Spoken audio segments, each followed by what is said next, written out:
యేసుక్రీస్తు నామమున మీ అందరూ శుభములు తెలియజేస్తూ అందరూ ప్రైజ్ లార్డ్. ఈరోజు పరిశుద్ధ బైబిల్ గ్రంథం నుండి ఒక మాట చదువుకుందాం. 107 కీర్తన 13 వచనం చదువుకుందాం. కాలమందు యెహోవాకు మొరపెట్టిరి, వారి ఆపద నుండి తప్పించెను. కష్టకాలమందు యెహోవాకు మొరపెట్టిరి, వారి ఆపదలన్నిటి నుండి తప్పించెను. దేవుడి మాటను దీవించుగాక. మన కష్టంలో కూడా చాలా ఉంటాయి కదా. చాలా కష్టాల్లో ఉంటాం. ఆర్థికంగా ఉంటాము, అనారోగ్యంగా ఉంటాము, లేదా ఇతరు బిడ్డల చదువుల విషయంలో, బిడ్డల పెళ్ళిళ్ళ విషయంలో అనేక రకాలైన కష్టాలు, వ్యాధులు అన్నీ కలిగి ఉంటాం.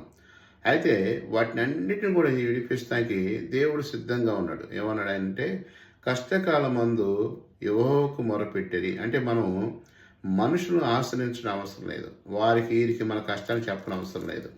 ఒక 5 నిమిషాలు నువ్వు మోకరించి ప్రార్థన చేయగలిగితే నీ కష్టములన్నిటి కూడా దేవుడు తీసేస్తానంటున్నాడు.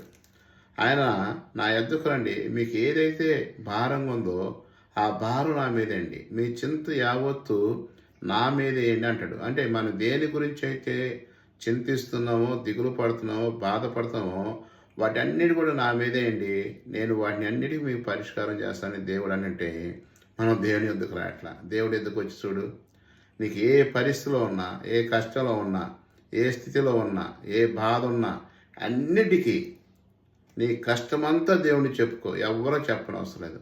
నీ కష్టము ఈరోజు తీర్చబోతున్నాడు. ఈ మాటలు నీ హృదయంలో ఉంచుకో. నా కష్టాలు తీర్చాడు దేవుడు, నీ కష్టాలు కూడా తీరుస్తాడు. ఈ మాటలు దీవించు. ప్రభునందు విశ్వాసించుము, అప్పుడు నీవును నీ ఇంటి వారు గొప్ప రక్షణ ఆనందము కలుగునగాక. ఆమేన్.